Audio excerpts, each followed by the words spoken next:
नाम किसका, जय गुरुदेव नाम किसका, जय गुरुदेव नाम किसका।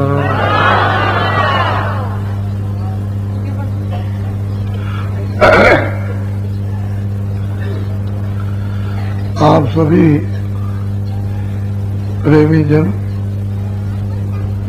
अच्छी तरह से सुने और समझे। ये संत मत बुद्धि विलासता का नहीं है। लोग ऐसा समझते हो कि धर्म को हम लोग बुद्धि से काबू में रखेंगे, वो बात नहीं। बुद्धि अपनी जगह पर और भौतिक मानव धर्म यदि विवेक नहीं आया तो इसकी भी रक्षा लोग नहीं कर सकेंगे। आध्यात्मिक धर्म जो है वो अलग है, इससे उससे बड़ा अंतर है। लोग इसको जानते नहीं, केवल ये समझते हैं कि हम बुद्धि विलास से सब कुछ समझ गए, सबको समझा देंगे। वो नहीं है। ये अंतर जगत में जाने का जो संतमत है, जो योगियों ने योग करके प्राप्त किया था, वो तो उस समय पर उन्होंने बड़े कष्ट उठाए, लेकिन ये संतमत इस कलयुग में जो सुलभ कर दिया है सब जीवों के लिए, वो अंतर्मुख है।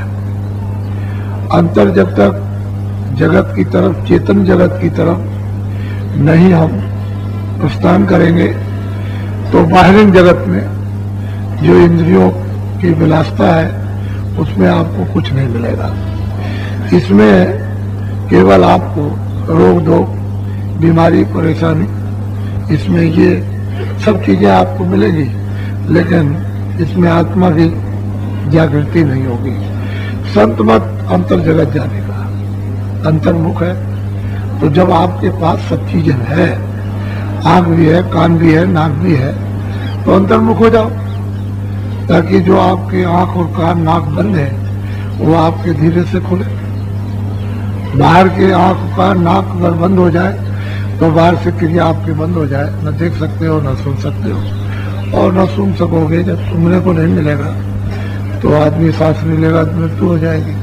ऐसे ही अंतर जगत में जो सुताहा जीवात्मा में स्वयं आंख भी है, कान भी है, नासिका भी है, अगर ये ना होती तो ये मालिक का रूप नहीं कहलाती, क्योंकि स्वरत जीवात्मा मालिक का रूप है और वो उसका अरूप है। यानी जो वर्णन में नहीं आ सकता उसी को अरूप कहते हैं। इसका मतलब ये नहीं कि उसका रूप नहीं है, उसका आकार नहीं है। जिसमें आंख होगी, जिसमें कान होंगे, जिसमें नासिका होगी, उसका आकार तो होता ही है, लेकिन यहाँ पर उस तरह का सुंदर और चेतन और भव्य ऐसी कोई सुंदरता नहीं जिसका वो प्रमाण दिया जाए। इसलिए कह दिया जाता है कि भाई उसका अरूप है। वैसे तो उसका रूप है। जब दृष्टि खुलती है तो सबका साक्षात्कार होता ही है, तो रूप है, तभी साक्षात्कार होगा। रूप नहीं होगा तो साक्षात्कार क्या होगा? तो असली चीज यह है कि अंतर्मुख, बाहर संत मत की साधना में इसीलिए नामदान प्राप्त किया जाता है कि हम उसको अच्छी तरह से समझ लें और किस तरह से भजन किया जाएगा, किस तरह से ध्यान करेंगे और कैसे किस विधि विधान के साथ में सुमरन करेंगे। तो उससे ये होता है कि मन जो बाहर लगा हुआ है आपका, तो बाहर उसकी जो शक्ति है वो कम होती है, ढीली हो जाती है, उसमें नरमता आ जाती है। तो सुमरन का क्या फल है कि मन भोगों की तरफ, काम की तरफ, क्रोध की तरफ, लोभ की तरफ, अहंकार की तरफ जकड़ा हुआ तो ढीला हो जाएगा। जब ढीला हो जाएगा तो सुमरन में, ध्यान में, भजन में सरलता आ जाएगी। और जब सरलता आएगी तो क्योंकि अंदर तो सरल है, अंदर तो कोई चीज कठोर है नहीं, सबकी सब सरल और मुलायम। तो जब तक कि ये चीजें मुलायम न हो सरल ना हो तो सरलता को प्राप्त नहीं कर सकते। तो जब जकड़ रहेगी तो इसको आप छोड़ नहीं सकते हैं। तो सुमरन का अलग अर्थ है और ध्यान का अलग है और भजन का अलग है, लेकिन तीनों चीजों को एक कर लिया जाए तो फिर मतलब यह कि कुछ नहीं होगा।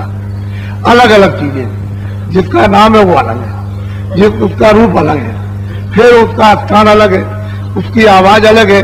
इसी तरह से हर किसी का नाम, उसका रूप, उसकी आवाज अलग अलग, एक नहीं हो सकता। और जब लोग उसको जानते नहीं है तो कहने लगते नहीं वो तो एक ही है। आकाशवाणी एक तरह की नहीं है, ब्रह्मवाणी एक तरह की नहीं है, उसको गैप वाणी एक तरह की नहीं है। आप कह दो कि सब अनैत वाणी है तो किसी ने उसका बोध नहीं किया, इसकी वजह से सब एक बता दिया उसको। ये सब चीजें अलग अलग है। जो चीज अलग अलग है खंडों में उसको नहीं बताई जाएगी तो किसी की समझ में नहीं आ सकता। तो इसीलिए संत मत सब चीज जानता है। संत मत का मतलब ही यही है कि जिसने आदि से और अंत तक देखा हो और अंत से आदि तक जिसने देखा हो और सबके राज को जानता हो, उसी का नाम है संत मत, अनाद मत। इसी को कहते हैं क्योंकि जीवात्मा उसी रास्ते से उतर के और कैसे कैसे आई है और कौन कौन सा वस्त्र है इसने पहरा है, कारण है या सूक्ष्म है या लिंग है, स्थूल है, और किस तरह से ये वापस उतार करके जाएगी, उसी का नाम है संत मत। और जो जानता नहीं हो समझ में नहीं आता कि संत मत क्या है। तो सही बात तो ये है कि जगत उलझ गया।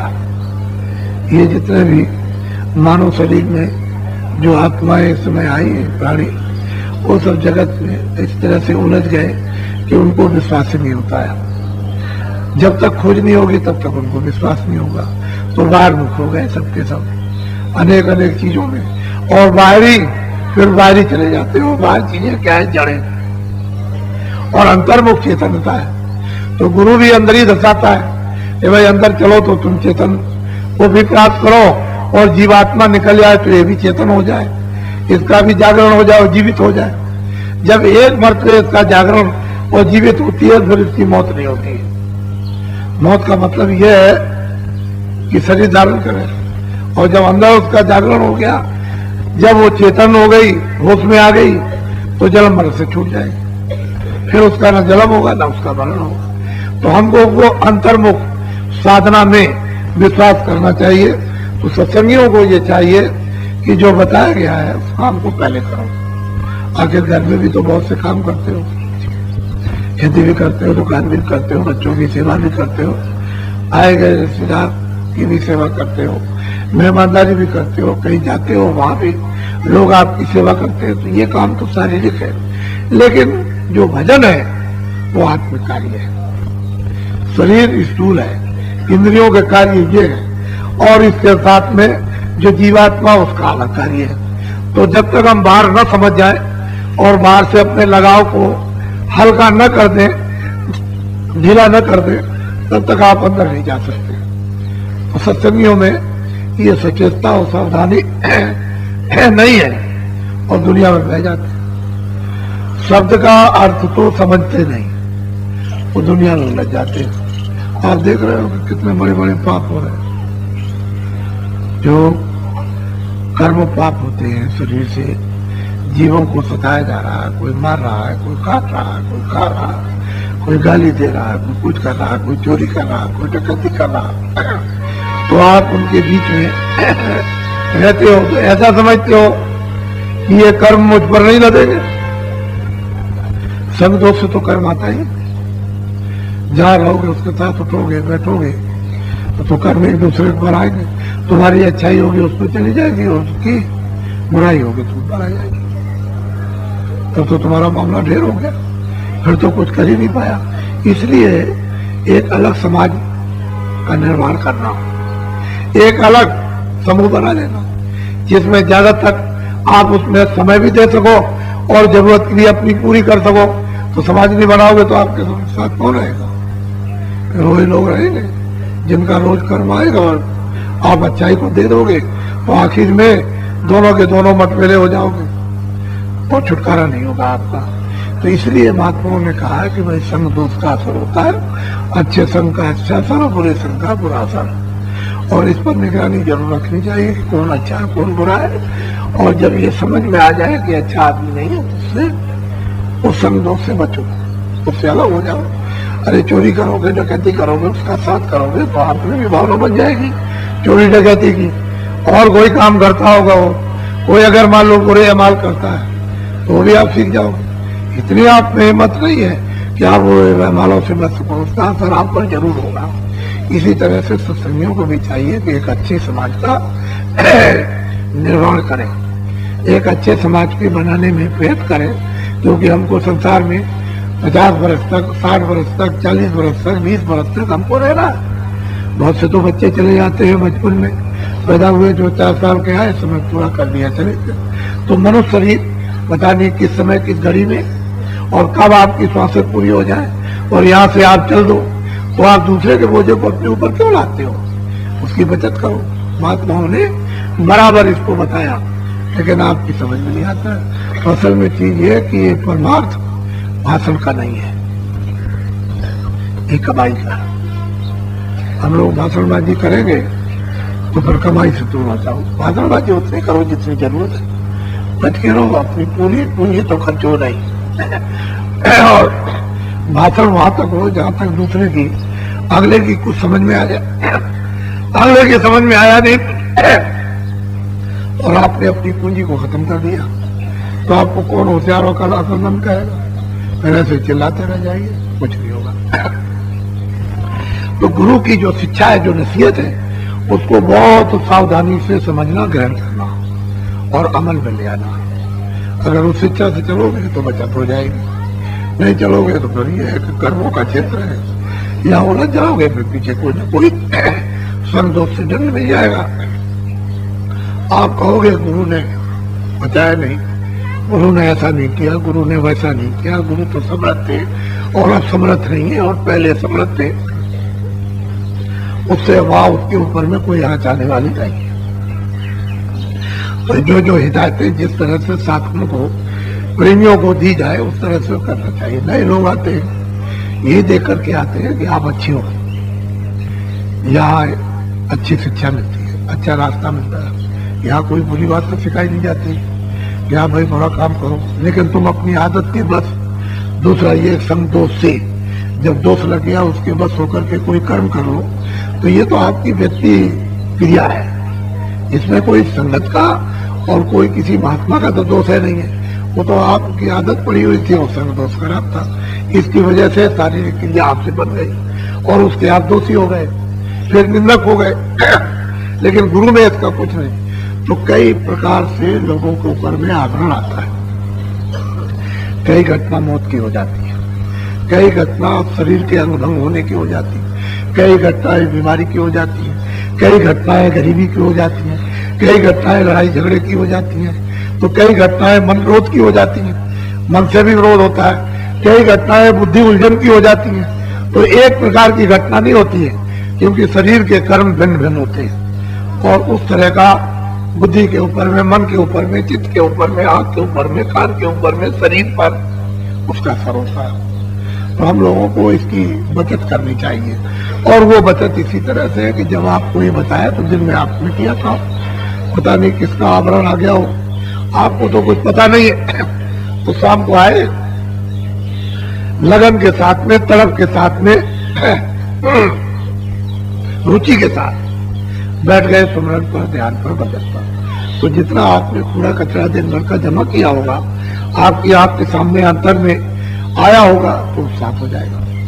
तो सफाई करने की तरकीब है और उस तरकीब को याद नहीं रखोगे तो गंदगी साफ नहीं होगी, जमा होती जाएगी, अंत में आप मैले हो जाओगे तो कुछ बनेगा नहीं। फिर जैसे के तैसे जीवन में रह गए, वह महात्माओं के पास रहे, सत्संग में रहे और संगत के बीच में रहे और फिर हमको कुछ प्राप्त नहीं हुआ। एक बात, दूसरी बात ये, जो कुछ भी प्राप्त हो किसी से कहो मत। तो ये अंतर्मुख, बाहरमुख नहीं है। बाहरमुख उतना ही उपदेश करो जितनी जरूरत है, अंतर्मुख प्रवेश हो। जब अंदर और बाहर एक रस हो जाए कि अंदर से जो हो बाहर निकले, तो एक रस हो गया। फिर बाहर की चीज अंदर जा नहीं सकती, अंदर की चीज बाहर आएगी तो लोगों का भला हो जाएगा, उसमें उपकार होता है। तो हम तो ये सोच रहे थे कि लोग थोड़े से लोग आएंगे, लेकिन हम तो देख रहे हैं कि चले आ रहे हैं भागते हुए। और अब की बात विशेष करके लोगों को सत्संग मिलेगा, क्योंकि हम तो ये चाहते हैं कि लोगों को सत्संग मिले, लेकिन लोग नहीं चाहते कि हमको सत्संग मिले, वो अपना भला चाहते नहीं, तो फिर महात्मा घेराघारी करते हैं, चारों तरफ से घेरते हैं, फिर वो विवश हो जाएगा मुसीबत में। लेकिन वो बात हमारी याद रखो कि आगे तकलीफ आने वाली है। आप ये लोग सोच रहे होंगे कि तकलीफ चली गई होगी, वो तकलीफ अभी आने वाली है, और उस तकलीफ के आते ही फिर मतलब यह है कि लोगों में समझ भी आ जाएगी, और लोग देखेंगे भी, और बदल भी जाएंगे, पलट भी जाएंगे, सब काम होगा। लेकिन वो तकलीफ अभी आ गया, तो वो अभी आई नहीं है, वो आएगी। महात्मा पहले ही से संकेत देते हैं कि आप लोग होशियार हो जाओ, उसमें एक समय होता है, उस समय के अंदर आप लोग होशियार हो जाओ। अरे भाई, आप दुनिया में जो उन्नति करते हो 20 साल तक, 20 साल तक सारी ताकत लगा दो, जो कुछ भी उन्नति करना 20 साल के बाद में फिर नीचे गिरने लगता है। तो असल में एक चीज होती है, एक समय होता है, उसी के अंदर कुछ कीजिए। तो ये भाषण का संतमत नहीं है, संतमत साधना का है, और जिस तरह से बताया जाए उसी तरह से साधना को साधक को करना चाहिए। उससे उसको अनुभव होगा, अनुभूति प्राप्त होगी, देखने को भी मिलेगा, सुनने को भी मिलेगा। और जीवात्मा दोनों आंखों के बीचों बीच मध्य भाग में ये बैठी हुई है, और शरीर का ये सबसे ऊंचा शिखर है, ऊपर वाले का जाने का दरवाजा है। ये पिंड का, शरीर का ऊंचा स्थान है, इससे बड़ा ऊंचा स्थान कोई है ही नहीं। ये मतलब ये है कि ये सारा का सारा ये पिंड लोक है, जो आप देखते हो, जल, पृथ्वी, अग्नि, वायु, आकाश, इसी को पिंड लोक कहते हैं। इस जीवात्मा ऐसे नाके पर बैठी हुई है कि अगर ऊपर इसको भेद मिल जाए, रास्ता इसको मिल जाए, ऊपर चली जाए तो ऊपर निकल जाए, और न मिले उसको न जाए तो फिर नीचे चली गई, उतर गई। तो ये सबसे ऊंचा स्थान है। इसी स्थान से लोगों ने जो साधना की है, जो कुछ प्राप्त किया, वो किताबों में लिखा है। लेकिन सत्पथ तो बड़ा सहज है, इसमें शारीरिक कष्ट नहीं है, केवल इतना ही है कि मन को मोड़ना है। इधर से अपना लगाओ 10 मिनट 15 मिनट, वक्त भजन के, वक्त ध्यान के, वक्त सुमरन के 10 से अलग। जब आप धीरे धीरे अलग कर लोगे तो लगाव कम हो जाएगा। फिर अंदर में जब आपका लगाव हो जाएगा तो चीज तो आपकी एक ही है, चाहे इधर ध्यान लगा दो चाहे इधर लगा दो। तो अंदर में जब होने लगा तो इधर ध्यान लग जाएगा। अभी उधर का छूट गया, इधर हो रहा है तो इधर ध्यान लगा हुआ।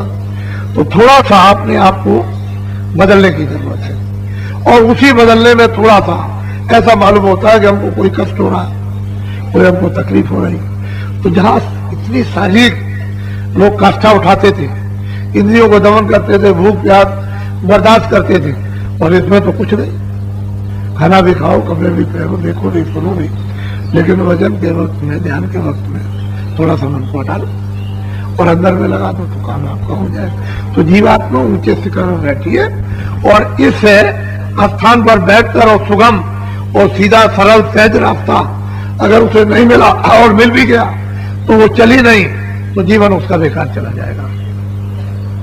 तो आप लोग सत्संग जागृत हो, बेहोशी में मत सुनो तो अच्छा रहेगा। यहां से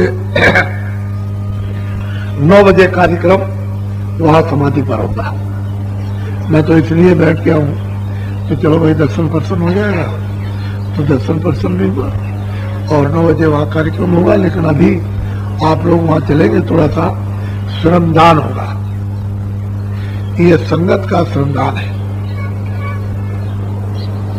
तो श्रमदान कई प्रकार के होते हैं, भोजन के भी श्रमदान होते हैं, लोगों को व्यवस्था के भी श्रमदान होते हैं, और मतलब यह है कि झाड़ू लगाने के भी श्रमदान होते हैं। तो श्रमदान कई प्रकार का, तो ये सार्वजनिक श्रमदान, तो इससे बड़ा आपको फल मिलता है। लोग इसको समझते नहीं है, इन्हीं श्रमदानों से आगे बढ़ते हैं।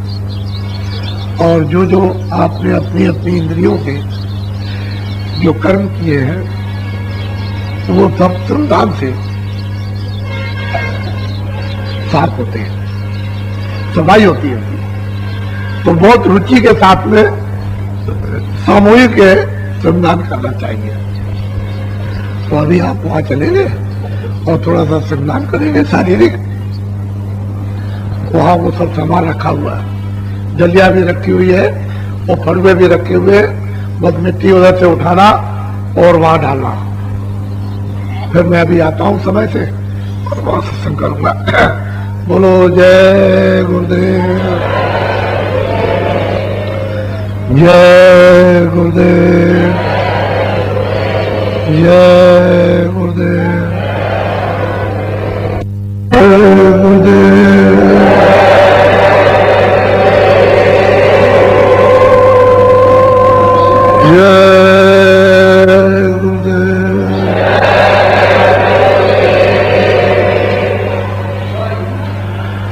जय गुरुदेव नाम किसका,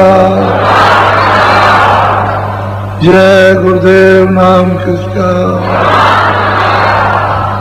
जय गुरुदेव नाम किसका।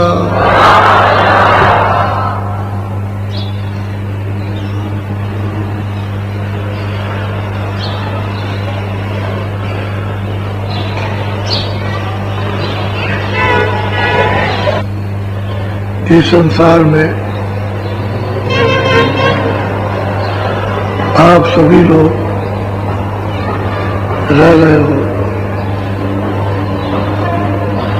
ये स्थान आपका नहीं है,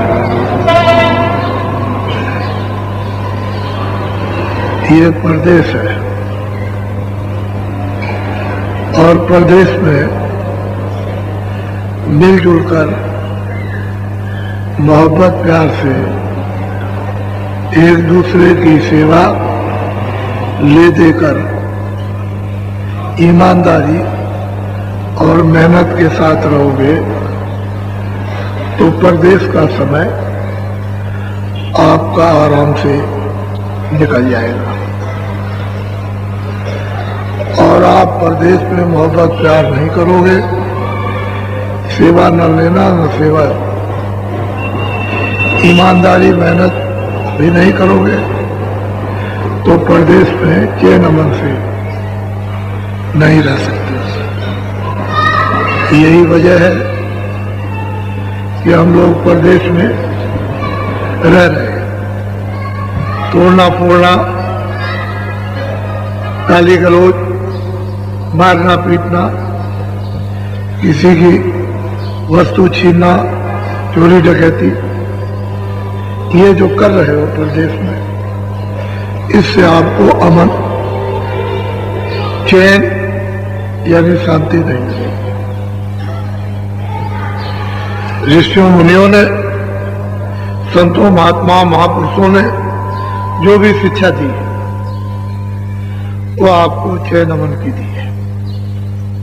और सबने बताया कि ये परदेश है, मुसाफिर खाना है, धर्मशाला है, इसी को कहते हैं सराय। जितने लोग उस सराय में, धर्मशाले में आ गए, उनमें तो आपने ईमानदारी, मेहनत और मोहब्बत प्यार होना चाहिए। तो धर्मशाले की रात्रि को आराम से बिता दोगे, वरना खून खच्चड़ हो गया तो एक क्षण भी आपको चैन अमन नहीं। ये ग्रस्त आश्रम है। एक व्यवहार के लिए समाज है, एक बड़े रूप में देश है। इसमें घर में, समाज में, गांव में, मोहल्ले में मोहब्बत प्यार, ईमानदारी मेहनत, आओ अदब, सेवा सत्कार सम्मान, इसके साथ में रहो तो आपका समय अच्छी तरह व्यतीत हो जाएगा। ये आपको मानो प्रफुल्लता, एक मानो आपको शांति मिलेगी। इन व्यवहारों में, इन कामों में आत्म शांति तो नहीं मिल सकती, लेकिन क्षणिक शांति आपको इसलिए मिलेगी कि आपने काल के नियमों का उल्लंघन नहीं किया, उसका पालन किया। तो ये परदेश है, बहुत दिन तक आप रहने के लिए नहीं आए, थोड़ा ही सा समय। हम भी तो अपने को ये समझ रहे हैं कि समय पूरा होते ही पराए देश से जाना है। हम भी तो कहते हैं कि भाई हमारा भी देश नहीं, तो हमको ये कहना जरूरी है कि आपका भी देश है, आप भी परदेश में रहते हैं। और जितने संगी साथी ये सब बिचौलिया है। इसी बीच में अगर कोई संगी साथी अपने घर का मिल जाए, जो अपने घर में आता जाता हो और वो हमारे घर का आने जाने का रास्ता बता दे, कुछ हमको मदद दे दे, तो हम भी अपने घर में आने जाने लगे, तो ये आत्म स्थिरता यानी आत्म अविचल आपको ये घर मिल जाए, नहीं तो बहुत मुश्किल है। तो चीज ये है कि बाहर से आप समझोगे तब तो कुछ अंदर में जाने की सोचोगे, और बाहर से नहीं समझोगे तो सत्संग की क्या फर्क पहचान पड़ेगी। तो ये कुल कुटुंब परिवार जो भी आपको मिला 2, 4, 6, 10 उनमें मिलजुल करके पहले तो अपने में रहो, और फिर उससे थोड़ा सा समय बच जाए तो दूसरों से मिलजुल के रहो, ताकि यहां भी गड़बड़ी ना हो, और जब हम व्यवहार के लिए निकले तो बाहर भी गड़बड़ी ना हो। तब फिर संत मत का जो संदेश है वो समझ में आएगा, और संत मत की जो उच्च कोटि की सहज साधना है वो आपकी समझ में आएगी। और जब समझ में आ जाएगी तो करने की रुचि हो जाएगी, लगन हो जाएगी, इच्छा हो जाएगी, करने की इच्छा जाग जाएगी, तो फिर करने लगोगे। तो मनुष्य शरीर में पंचभौतिक 5 तत्वों का शरीर है। जल, पृथ्वी, अग्नि, वायु, आकाश, ये 5 मसाले हैं। एक दूसरे के बगैर मिले हुए कोई टिक नहीं सकता। आग नहीं रहेगी तो नहीं टिकेगा, जल नहीं रहेगा तो नहीं टिकेगा, वायु नहीं रहेगी तो नहीं, पृथ्वी नहीं रहेगी तो नहीं, आकाश नहीं रहेगा तो ये शरीर। इनमें 5 तत्व पूरे होने चाहिए, उसका एक मसाले का शरीर बना। इसमें जो जौहर है वो जीवात्मा का, सूरत का है, क्योंकि वही चेतन है, बाकी तो मसाला जड़ है। उसके साथ जड़ मसाला चेतन मालूम हो रहा, लेकिन जब चेतन को निकाल दिया तो मसाले यानी खारिज खोल उतर गया। अब वो मतलब यह कि निर्जीव हो गया, अब उसमें जीव तो रह नहीं गया, तो मट्टी है। इसी को समझने की जरूरत है कि परिवार का ये मसाला आपको मिला हुआ, और आपने नाम रख दिया, बच्चा है, बच्ची है, भतीजा है, चाची है, भाई है, पिताजी हैं, माताजी हैं, अन्य लोग हैं, रिश्तेदार हैं, ये सब उसके नाम।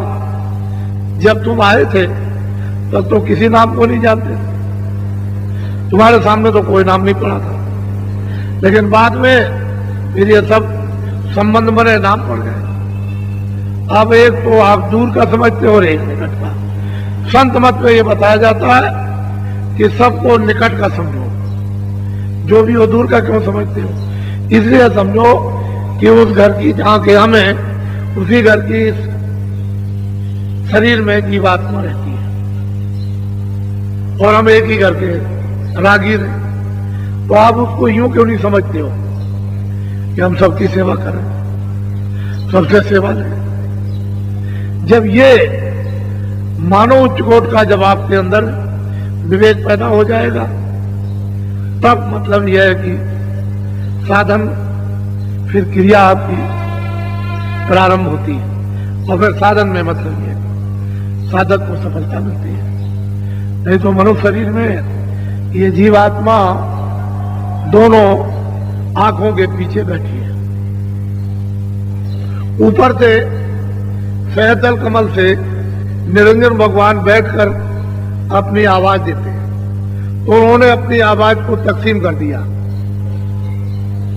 उन्होंने आद्या मां शक्ति को दे दिया, फिर उस खोल में से आएगी तो ब्रह्मा विष्णु महादेव को दे दिया, उस खोल में से उतरेगी वो 33 करोड़ देवताओं को दे दिया। अब 33 करोड़ देवताओं से कुछ बचे तो आप तो गंदे हो गए, आपको तो समझ में कुछ आता है। तो भांत भांत की साधकों को आवाजें मालूम होती है, एक तरह की नहीं अनंत आवाजें। अब साधक उस साधना में उस भजन में कौन सी आवाज सुने पकड़े और कौन सी निरखे परखे, तो उनको बताया जाता है कि भाई स्थानीय आवाज ये है और आवाजों को छोड़ दो, जो स्थान की आवाज है उसमें तार मिला लो, उसी ऊपर से जो धार आ रही है उसकी एक किरण आ रही है उसको पकड़ लो, छाट लो, तो बाकी आवाजें सब बंद हो जाएंगी और वो आवाज आ जाएगी। तो उस छाटने में मेहनत पड़ती है, एकाएक आवाज नहीं छटती। आवाजें बहुत हो रही, गधे आवाज बहुत हो रही, तरह तरह की बात बात की आवाजें आ रही। अब कौन सी आवाज है तो साधक को छाटना पड़ेगा, यही उसका साधन का इम्तिहान है। और वो आवाज आती है और छाटना सका तो निकल के कैसे जाएगा, फिर तो फेल हो जाएगा, इम्तिहान में पास नहीं होगा। तो साधक को ये सब चीजें समझना चाहिए कि आवाजें किस तरह से बढ़ गई, सूक्ष्म के ऊपर है कारण शरीर, तो आवाजें सब अपने अपने शरीरों में बढ़कर और इस स्थूल शरीर की स्थूल जो आवाज मालूम होती है इसलिए उसको छाट नहीं पाते।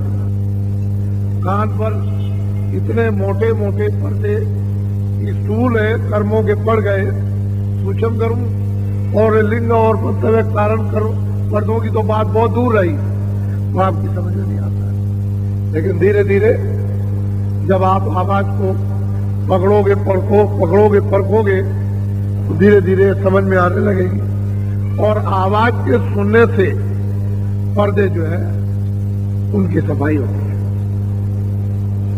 जैसे हवा आई, बादल जमे हुए, हवा आई उड़ाने लगी और देखते देखते बादलों को उड़ा लेगी।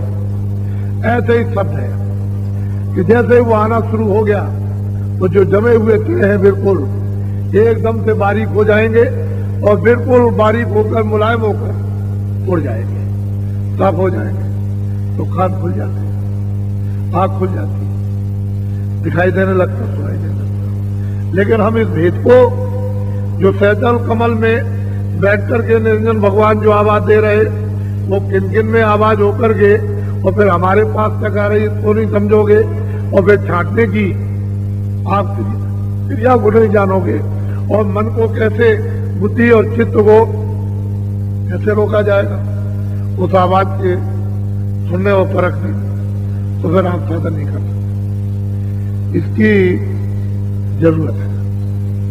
और ये सत्संगियों को जो निर्मल सत्संग होना चाहिए, शुद्ध है, वो इसलिए नहीं मिल पाता है कि तुम संसारी अंबार गठरी जिसको कहते हैं बांध करके, मतलब यह है कि दुखों की, चिंताओं की, शोक की, विपदाओं की ये लेकर के चले आते हो और मतलब यह है कि वो तो फेंकने नहीं देते हो, तो फिर वैसे चले जाते। मान लो कि 2-4-10 तकलीफ आपकी दूर कर दी जाए, लेकिन गठरी में तो तकलीफों का अंबार है, वो आपने बांध रखा।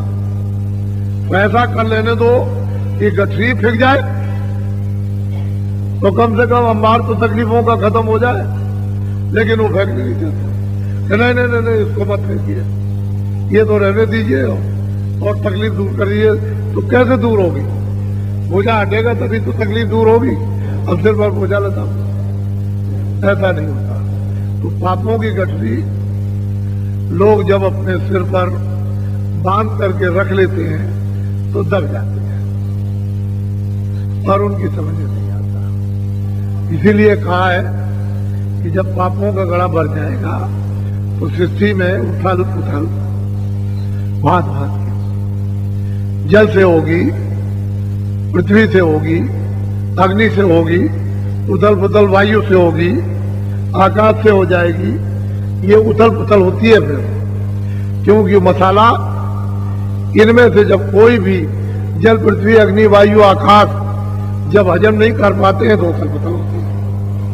अब ये सूक्ष्म ज्ञान है, वहां देखने से पता चलता है कि उथल पुथल किन कारणों से ये होती है, और बैलेंस खराब हुआ तो धड़ाक से गिरे, जरा सा भी इधर से हुआ बस फौरन गिरे। तो ठीक यही स्थिति है अपने कर्मों की कि जब बोझा लगता है तो बैलेंस अपनी अपनी इंद्रियों का और मन का और बुद्धि का और चित्त का और अपनी आत्मा का बिल्कुल अस्त व्यस्त हो जाता है और धड़ाक से फिर गिरता है। तो ये सूक्ष्म ज्ञान साधना द्वारा ही, यानी नाम की कमाई से ही, सुरभ शब्द योग अभ्यास से ही ये जाना जाता है। दूसरा और कोई रास्ता इसके जानने का ही नहीं। कलयुग में तो बिल्कुल ही कोई और रास्ते से नहीं जान सकता। उसका सबसे कलयुग में सुलभ और सरल और रास्ता जानने का खोल दिया गया, उसी रास्ते से जान सकता है। अगर कलयुग में और उपाय करेगा उस रास्तों से वो कुछ नहीं जान पाएगा। इसलिए जो पूजा पाठ इत्यादि इत्यादि जो थे वो अपने अपने जगहों के थे। सज्जु का अलग था, त्रेता का अलग था, द्वापर का अलग था और कलयुग का अलग है। कलयुग में वो तीनों युगों के जो भी नियम आचार विचार थे वो खंडित कर दिए। अब कलयुग का आचार विचार और नियम चाहिए। तो आप इसको तो करोगे नहीं, उसको पकड़ोगे रहोगे, वो कुछ होगा नहीं, ये कुछ बनेगा नहीं, तो गड़बड़ हो जाएगा। इसलिए ऊपर से निरंजन भगवान ने अपनी डोरियां उन्होंने नीचे डाला और 1, 2, 100, 1000, लाख, करोड़, अरब, खरब कितनी अनंतों डोरियां जिसका कोई हिसाब किताब नहीं, गिनती नहीं है, इतनी डोरियां उन्होंने फैला रखी, वहां से डाल रखी है शब्दों की। उसी को डोरी कहो, तार कहो, डोरा कह लो, डोरे डाल रखे। और जैसे मशीन जब कपड़ा बुनती है तो ऊपर नीचे डोरे चलते रहते हैं, ऐसे ही मतलब यह है कि खचाखच डोरे चलते रहते हैं। और जब दिव्य नेत्र ज्ञान चक्षु जब खुल जाता है तो ये सब रात दिखाई देता है कि वास्तव में किस तरह से चढ़ाई और कैसे उतार, कौन धारा उतार रही और कौन खींच रही, ऊपर चढ़ा रही, वहां पता चलता है। और किस किस बात की धारा है, काल धारा कौन सी, माया धारा कौन सी है, और उसके बाद में दयाल धारा कौन सी है, किसकी धारा क्या है, ये सब वहां पता चलता है। लिंग धारा किसको कहते हैं, सूक्ष्म धारा किसको कहते हैं, स्थूल धारा किसको कहते हैं, वहां से मालूम होता है। अब ये इतना बड़ा सूक्ष्म संदेश है कि एकाएक आपकी पकड़ में जो अभ्यास करते हैं उनकी समझ में आ जाता है।